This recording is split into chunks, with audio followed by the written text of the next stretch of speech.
एक बहुत ही भोला भाला सा आलसी लड़का था। वह कोई काम नहीं करना चाहता था, बस खाना खाता, घूमता और सोता रहता था। एक दिन उसे किसी ने बताया कि एक आश्रम है जहाँ पर कुछ नहीं करना पड़ता है और हर दिन 2 समय का खाना और नाश्ता मिलता है, तुम वहाँ जाकर रहो। उस आलसी लड़के ने सोचा कि ये तो बहुत बढ़िया है और वह उस आश्रम में जाकर रहने को सोचा। और फिर वह भोला भाला सा आलसी लड़का अपना सारा सांसारिक जीवन छोड़कर आश्रम में जाकर रहने लगा। आश्रम में गुरुजी रहते थे। वह कुछ समय सबको प्रवचन देते हैं। वह आलसी लड़का सुनता था, बाकी समय आराम करता था और फिर भरपेट खाना खाकर सो जाता था। ऐसे ही उस लड़के का दिन गुजरता गया। एक दिन उस आश्रम में कुछ भी नहीं बना। नाश्ते का समय नहीं आया। नाश्ते के समय नाश्ता नहीं मिला। उसने सोचा, नाश्ता नहीं मिला, भोजन तो मिलेगा।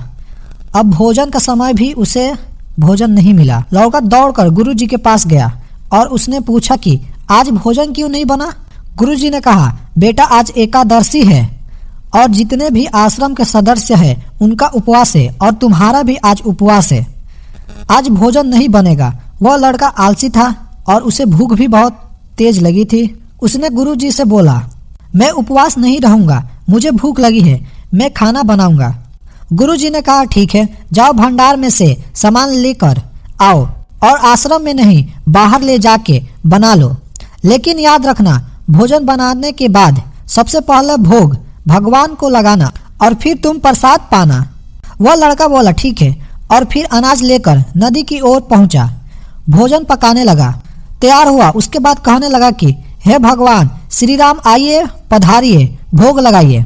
अब जब उसे लगा कि भगवान तो आ नहीं रहे हैं तो फिर कहने लगा, मुझे मालूम है आपको अच्छे खाने की आदत है, मैं बना नहीं पाया और मुझे अच्छा भोजन बनाने भी नहीं आता, लेकिन जो भी रूखा सूखा बना है आकर खा लीजिए।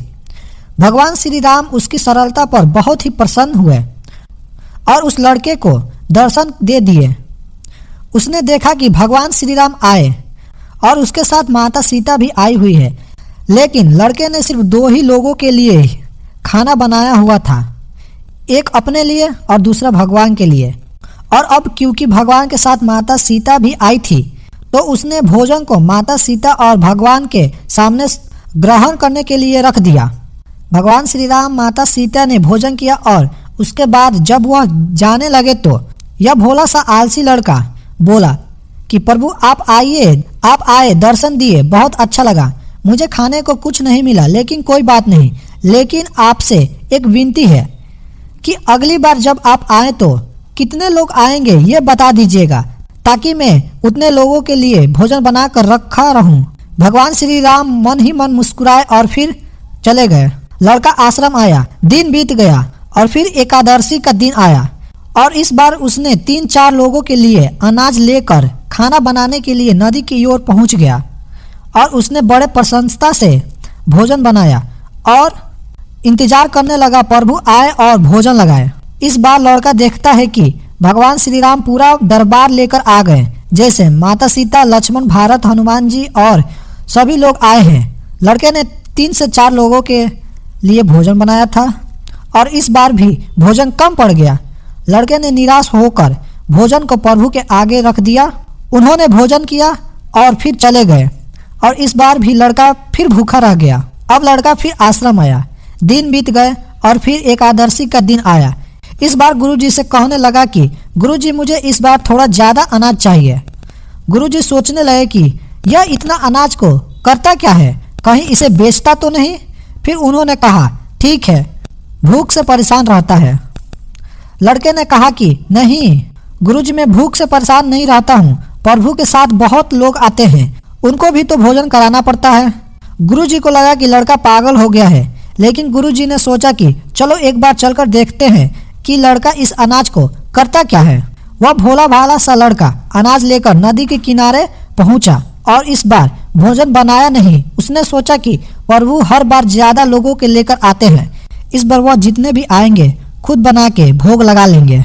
और फिर प्रेम से प्रभु को बुलाने लगा।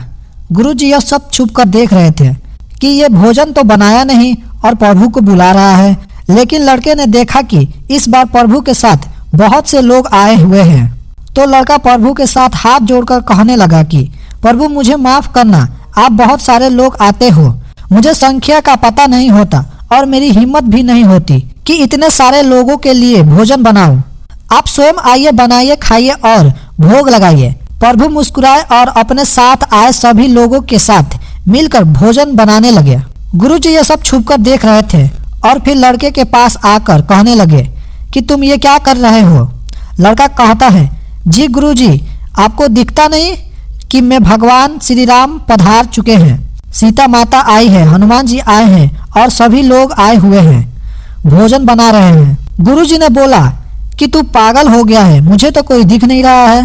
लड़का गुस्सा होकर बोला, प्रभु आप ये क्या कर रहे हो, एक तो मुझे भूख लगा है और गुरुजी को दर्शन दे नहीं रहे हो, मुझे पागल समझ रहे हैं, कृपया करके गुरुजी को दिख जाओ। भगवान बोले, नहीं मैं नहीं दिख सकता।